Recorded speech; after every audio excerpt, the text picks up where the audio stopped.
Good evening. This is the 8-hour workday with Rex Haymarket, where every crisis somehow becomes your bill and their bonus. Tonight, inflation was supposed to be defeated. It was supposed to be cooling. It was supposed to be under control. But gasoline walked back into the room, oil put its feet on the table, and the Federal Reserve suddenly remembered something very important. It does not control the world, and that is the trap. Because when inflation comes from too much spending, the Fed has a tool: raise rates, slow the economy, make borrowing more expensive, cool demand. Elegant, brutal, simple.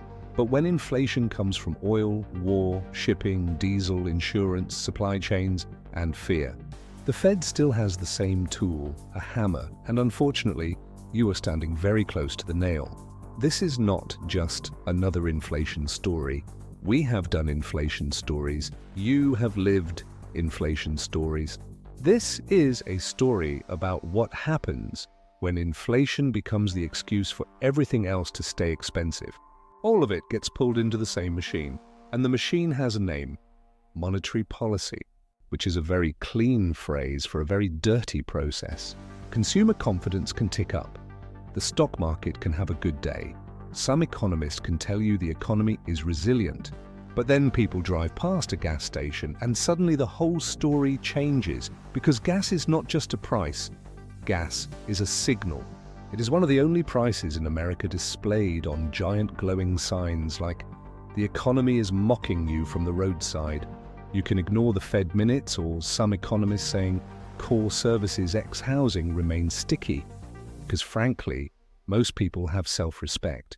But you cannot ignore the gas station. You drive past it, you see it, you feel it. And once gas goes up, people start expecting everything else to go up too. Economists call this inflation expectations. Normal people call it, "Oh no, not this again." People remember what happened last time. Prices started rising faster than paychecks. They remember the grocery bill that never went back down. They remember the car payment that became a second rent. They remember realizing the American dream now requires either a tech salary, a dead relative, or a minor miracle. So when gasoline rises, people think about everything gasoline touches. Oil moves transportation. Transportation moves food. Food moves inflation. Inflation moves interest rates. Interest rates move housing. Housing moves rent. Rent moves wages. Wages move politics. And politics eventually moves the next crisis. This is where the Fed gets stuck.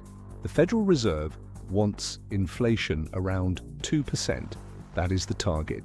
Not because it was carved into a stone tablet, but because central banks like stable expectations.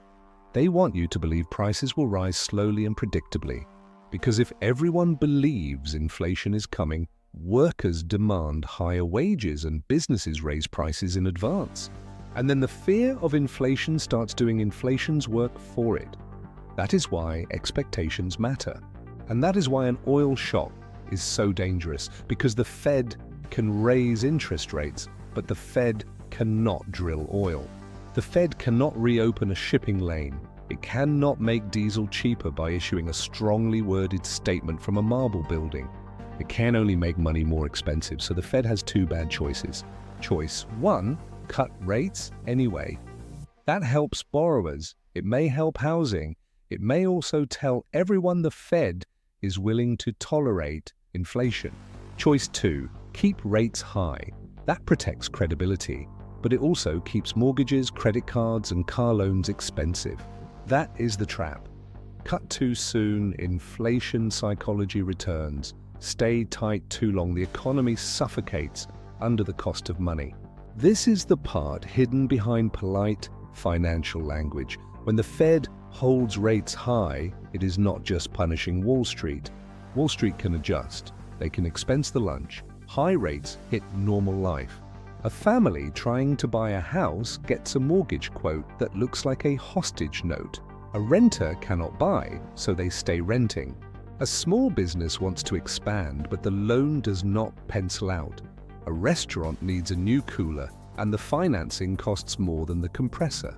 A household carries a credit card balance and discovers that compounding interest is not a math concept. it is a lifestyle disease. This is why housing feels so broken. Housing needs lower rates. But if inflation risk keeps the Fed from cutting, the housing market stays stuck. Homeowners with low rates stay put, buyers cannot afford payments, and renters stay in the waiting room. That is a hostage negotiation with granite countertops. Credit cards are already brutal. Households used credit to survive, to buy groceries, to fix cars, to get to the next paycheck. When rates stay high, debt becomes heavier. When debt becomes heavier, people cut back. Finally, the Fed gets the slowdown it wanted. This is why the phrase soft landing has always sounded a little too pleasant. A soft landing for who? For markets, for banks. For a household living on wages, a soft landing can still feel like the floor getting closer very slowly. No crash, just compression. No panic, just exhaustion. The official story is always cleaner. They say inflation is cooling. But technical truth is not the same thing as lived truth. The lived truth is this: nothing affordable came back. That is the psychological break. Inflation can slow down without prices falling. When inflation falls, it means prices rise more slowly from the new, higher level. Congratulations, the fire is spreading slower, your house is still on fire. And politically, this is explosive. People vote based on whether life feels possible, based on whether a full-time job buys a full-time life. They vote based on whether groceries require strategy, based on whether the future feels like a ladder or a subscription service. And when the answer is bad, people look for someone to blame. The anger is real, because the squeeze is real. So what happens next? There are three paths. Path 1, energy prices calm down. Path 2, energy prices stay high. Path 3, stagflation, high prices, weak growth. Bad vibes in a suit. Nobody wants to say it too loudly because it makes the room uncomfortable, but the shape of the risk is there. The important thing is this: inflation is not just a number. It is a power struggle over who absorbs the shock. And usually the person paying is not the person explaining. So no, this is not another inflation story. This is a story about being trapped between two kinds of pain: prices rising and money staying expensive. When the banks need liquidity, when asset prices need a soft landing, suddenly the system becomes very creative. That is the trap. Not just for the Fed, for you. Between an economy that looks stable on paper and a life that feels increasingly rented, financed, subscribed, and overdue. But the prices that already moved into your life, they tend to unpack. They get comfortable, they sign a lease, and then someone on television calls that progress.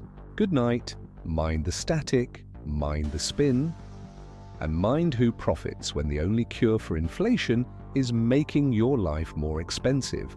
Like and subscribe to Clock In, and click the video on screen you know you want to.